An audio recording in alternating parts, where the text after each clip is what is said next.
Today's painting is going to be a little tricky and maybe a bit unconventional. So I don't know about you, but I want you to dive right in because we are going to be painting the mimosas and we're going to figure out how exactly are we going to fit the mimosa in when our painting already looks quite full. Let's jump into today's session. Hi, my name is Jillian. I'm a full-time watercolor artist who quit her job doing psychology to show you how to embrace the mess and magic of watercolor. Check out the list of supplies that I am using today. Now you can find out more information about what I'm using in the description below.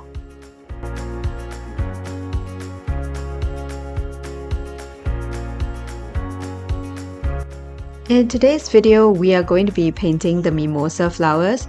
Now my painting is currently pretty crowded and having to figure out where exactly to put my mimosas was something that I struggled with, and this is where I decided that I wanted my mimosas to be in the background. So what you're seeing me do is I'm pre-wetting my paper with clean water and I'm basically going to do a wet in wet over my existing painting.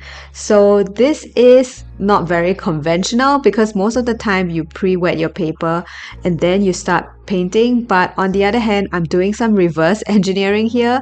So I'm actually creating my background now, and you can see that because I have pre-wet my area with clear water and I'm going in with some of those yellow mimosa flowers, some of those yellows are going to disperse, and that's the effect that I want because I want them to look blurry. I don't want to have them in focus just because I want them to be in the background. So what you want to think about is that when you're painting, the subject that is usually in the forefront where it's a lot more detailed tends to be kind of coming out at you. On the other hand, the things that are blurry are usually the ones in the background. So that's exactly the effect that I want, which is why I went in to do a wet in wet technique. Now I'm also using my 1/2 inch flat brush to do leaf strokes. So you can see I'm mimicking some of those leaves that you can see in the reference photo. I'm pulling it in different directions so that it shows that there is movement. And the green that I'm using is a mix of chrome oxide and lemon yellow. So I've added some yellows to my greens so that it is cohesive with the greens that I currently have.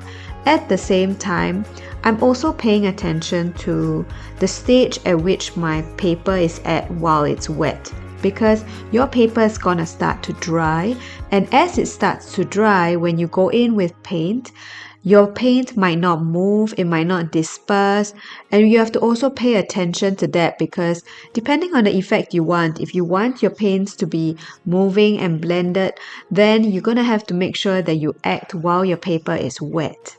My paper is beginning to dry. In fact, it's moving from wet to damp right now.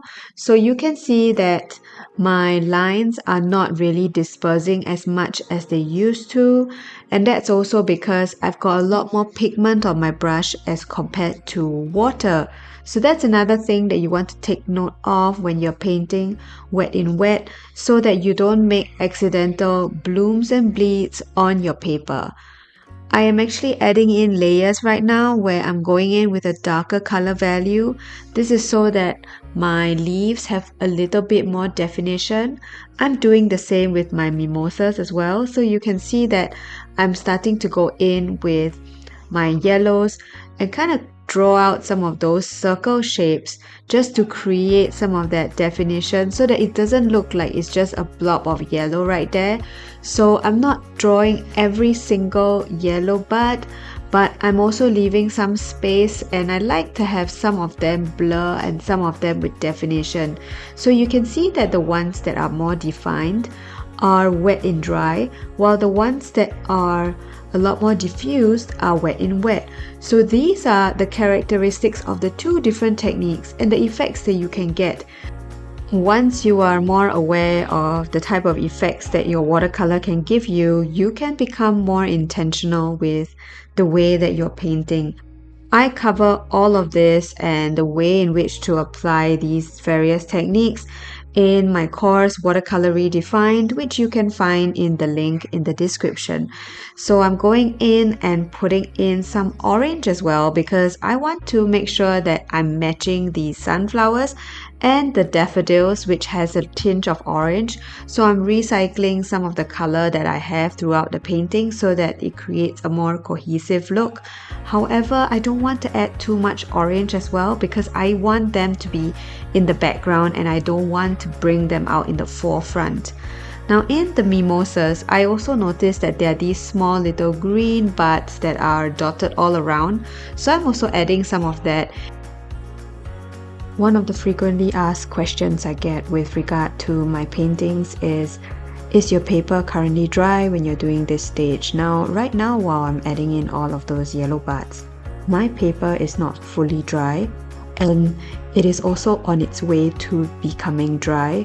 So this is where my yellow buds will still diffuse a very tiny little bit, but I also have a lot of pigment in my brush, so I don't have as much water, which means that it's a lot easier for me to control the amount of movement on my paper. So if you're wondering at which stage you should be adding in your details, you should ask yourself how much control you want in your painting. If you want your painting to be very diffuse like earlier on, where you can see that there was a lot more movement, then this is where your painting is a lot wetter. As I started painting, something that I noticed was that everything was really in the same green, so I wanted to have that differentiation. So this is where you would see that I created a slightly cooler green. I use cobalt green together with the current green mixture that I had and pulled out some of these more defined leaves, and I feel like with that differentiation, suddenly you can see that the other leaves actually stand out a lot more. So I think that when you vary and choose the types of greens that you have in your painting, you're also going to be able to pull out certain colors. Now I want you to see me build up on this particular green, and you can see that the more I add some of these darker cooler greens, the more the yellow and some of those yellow-green leaves start to stand out.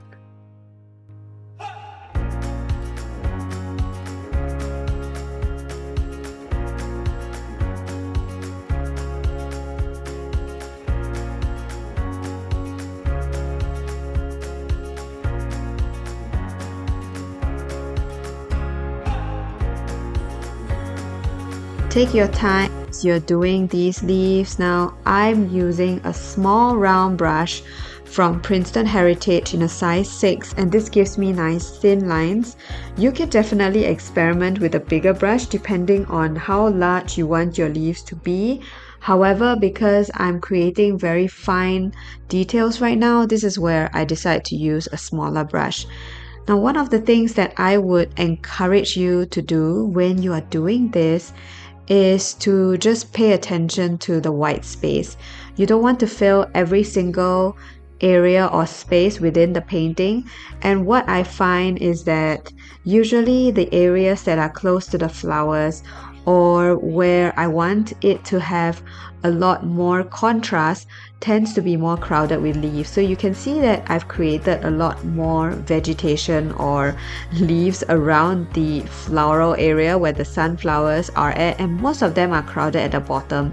And then towards the top, I'm leaving it a lot more airy, so you can see that the daffodils actually are breathing on the top. So think about the way in which you're creating your composition as you are painting. Now, one of the things that I want to tell you about the mimosas is that I wanted to keep adding leaves. Now, it's so tempting to just go on and add more and more leaves. I would encourage you to leave it alone at some point and start taking a step back so that you don't actually overleaf it.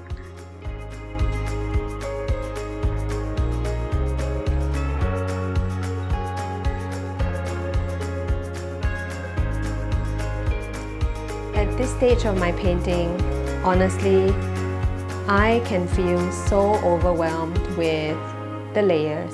And I'm overwhelmed because I don't know when to stop. And I think that so many of us have that issue because the more we add details, the more overworked our painting starts to become, and we start to lose all of those white areas. Now, I'm here to give you that reminder to take a step back from your painting, take a look at it, and ask yourself if you should really put your brush down. You will be the best judge of it, and I feel like with loose florals, the best thing is to stop earlier than continue and overwork it. So ask yourself that question right now.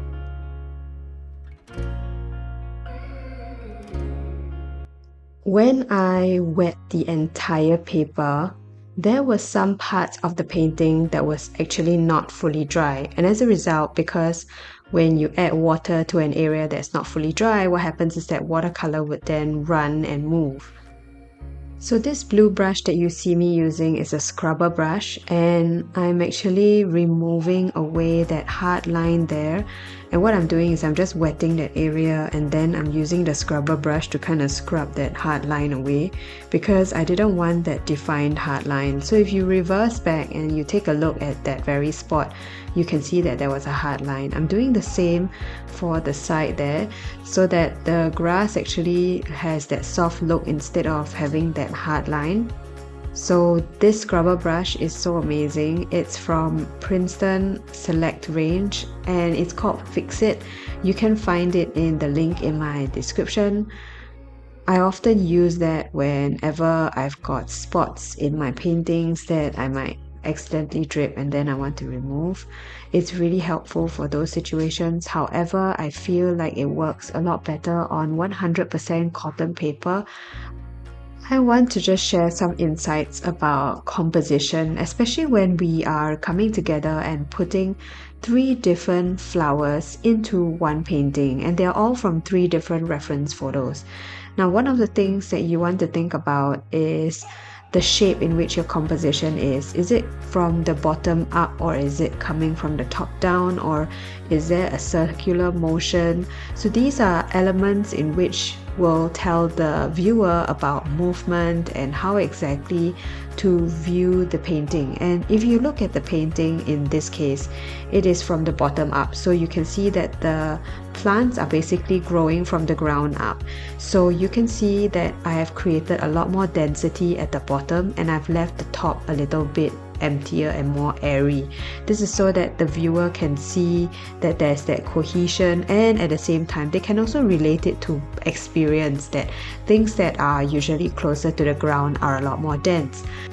Now, color is also an important element in composition, and I would again bring up about the use of recycling colors within your painting. So if there's elements where there's orange in it, then you want to make sure that you kind of spread out that orange around so that the painting looks cohesive. Otherwise, it looks as though each element is separate on its own.